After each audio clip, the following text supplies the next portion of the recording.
Bienvenidos a una nueva sesión de la asignatura Sistemas de Comunicaciones 1. En esta ocasión, haremos un repaso de otro de los campos que ustedes han estudiado a lo largo de la carrera, el que se refiere a las antenas y diagramas de radiación. Su manejo y comprensión es muy importante cuando hablamos de sistemas de comunicaciones inalámbricos, y de ahí la necesidad de retomar dichos conceptos.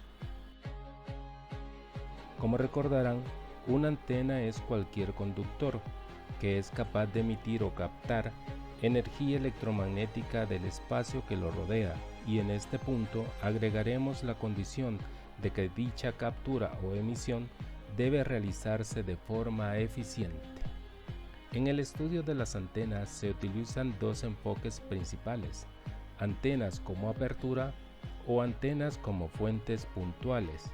En el primer caso, se busca caracterizar una antena como una superficie de captación o emisión de energía, es decir, tratamos de establecer matemáticamente un área de trabajo que describa la cantidad de energía radiada al espacio. Este enfoque es muy útil cuando se analizan las antenas empleadas en radares, por ejemplo. Cuando se analizan las antenas como fuentes puntuales, se establece la consideración de que buscamos analizar sus efectos a una distancia muy alejada de ella, de tal manera que su forma física no importa mucho y podemos considerarla como un punto desde el cual se genera un campo electromagnético. Lo anterior nos permite hacer uso de las ecuaciones básicas del electromagnetismo que ustedes han estudiado en sus cursos de física. Sin importar el enfoque que se adopte, todas las antenas tienen una serie de parámetros básicos que se utilizan para diferenciarlas o caracterizarlas, y que a su vez sirven como insumo para elegir la mejor opción para una aplicación determinada.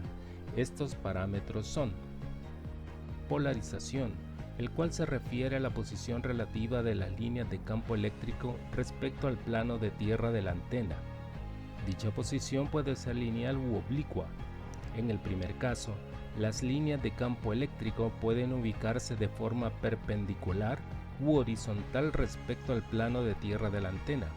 Cuando se ubican de forma perpendicular, decimos que la antena tiene polarización vertical, y cuando lo hacen de forma horizontal, diremos que la antena tiene polarización horizontal.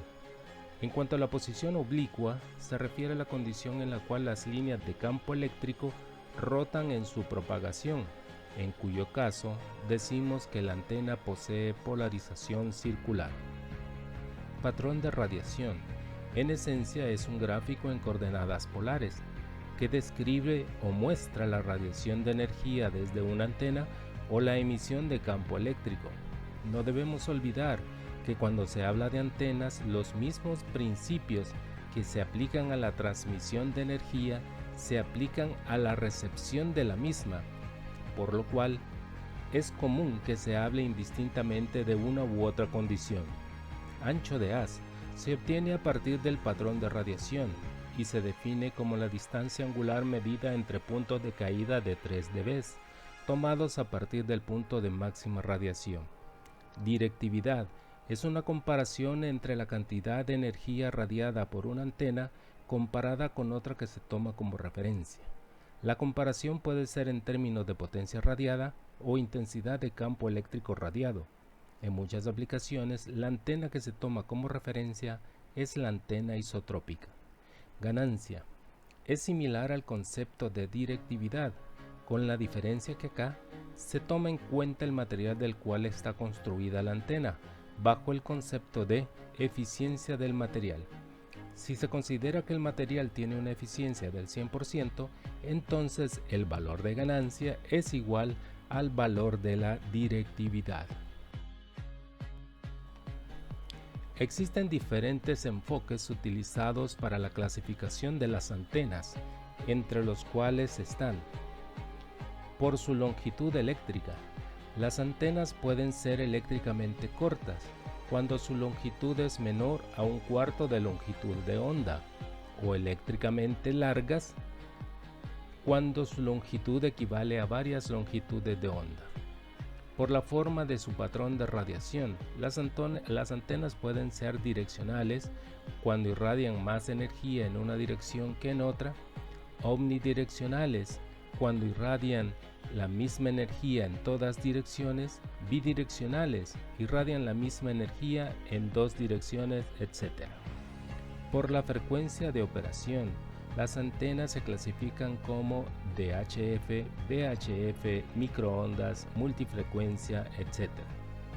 Por el uso de superficies reflectoras, las antenas pueden ser parabólicas, hiperbólicas, de doble reflector, reflector angular, etc. Un conjunto importante de antenas son las denominadas lineales, y son aquellas cuyo diámetro de conductor es mucho menor que la longitud de onda de la frecuencia a la cual operan. Acá se incluyen las antenas eléctricamente cortas y las que son múltiplos de media longitud de onda, mismas que encontramos en una variedad de aplicaciones en la industria de las telecomunicaciones. Asimismo, conviene recordar que un conjunto importante de antenas son las que utilizan superficies reflectoras para incrementar su ganancia o concentrar su radiación en una zona determinada.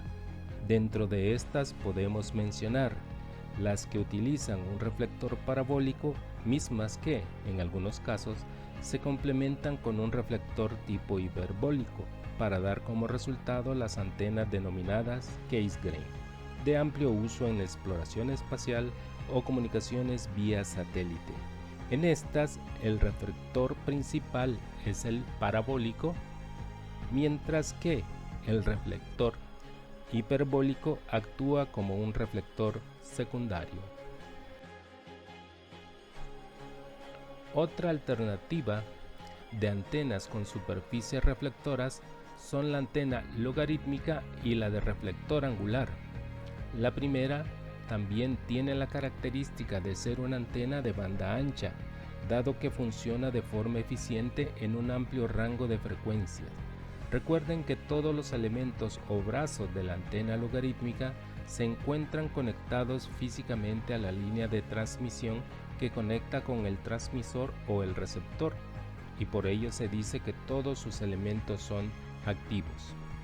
En cuanto a la antena de reflector angular, posee la ventaja de ser muy fácil de construir e incluso la superficie de reflexión no necesita ser continua, y por ello se pueden utilizar elementos conductores como el aluminio o cualquier otro tipo de metal, con lo cual se reduce su resistencia a vientos, aumentando así su estabilidad física y disminuyendo la complejidad de su movimiento. En contraposición a la antena logarítmica, tenemos las antenas con elementos parásitos, siendo la más utilizada la que se conoce como antena Yagi-Uda. En esta se deben distinguir tres tipos o conjuntos de elementos. Dipolo o elemento activo es el único conectado a la línea de transmisión, conexión física, y por lo general es un múltiplo de media longitud de onda, cortado a la frecuencia de funcionamiento. Reflector puede ser uno o varios elementos. Se corta un poco más grande que el dipolo activo, 5% más grande por lo menos, y su función es eliminar o disminuir la radiación más allá de él y rebotarla o concentrarla en la dirección contraria. Directores, de igual forma, puede ser uno o varios elementos y se cortan un poco más pequeños que el dipolo activo, 5% más pequeños, y su función es concentrar la radiación sobre la línea que une a todos los elementos. Estas antenas son de banda angosta y se pueden obtener ganancias de hasta 15 dB y son muy económicas de construir. Otro tema importante es el asociado a arreglo de antenas, los cuales son grupos de antenas de un mismo tipo y que se emplean para aumentar la directividad y ganancia y disminuir el ancho de haz de la antena. En estas aplicaciones podemos encontrar arreglos tipo End-Fire y Broadside. En el primer caso, la máxima radiación se obtiene sobre la línea imaginaria que une a todas las antenas y en el segundo caso la máxima radiación se logra a 90 grados de dicha línea. Recordemos que para calcular los parámetros de directividad o ganancia cuando se tiene un arreglo de antenas, debemos hacer uso del principio de multiplicación de patrones. En aplicaciones de telefonía móvil se han desarrollado un conjunto de antenas especiales llamadas antenas inteligentes o SMART, mismas que emplean tecnologías que les permiten controlar o variar automáticamente la inclinación tilt de su patrón de radiación, dependiendo de las necesidades de la red. Asimismo, pueden variar su valor de ganancia en función de la posición de los usuarios móviles, así como variar su frecuencia de operación. Recordemos que las redes LTE o 4G de telefonía móvil utilizan bandas múltiples de frecuencia, por lo cual las antenas que utilizan deben tener la capacidad de conmutar entre ellas de forma automática. A continuación, se muestra un video corto que profundiza en los conceptos discutidos anteriormente. Hasta acá llegamos con nuestro repaso. Hasta la próxima.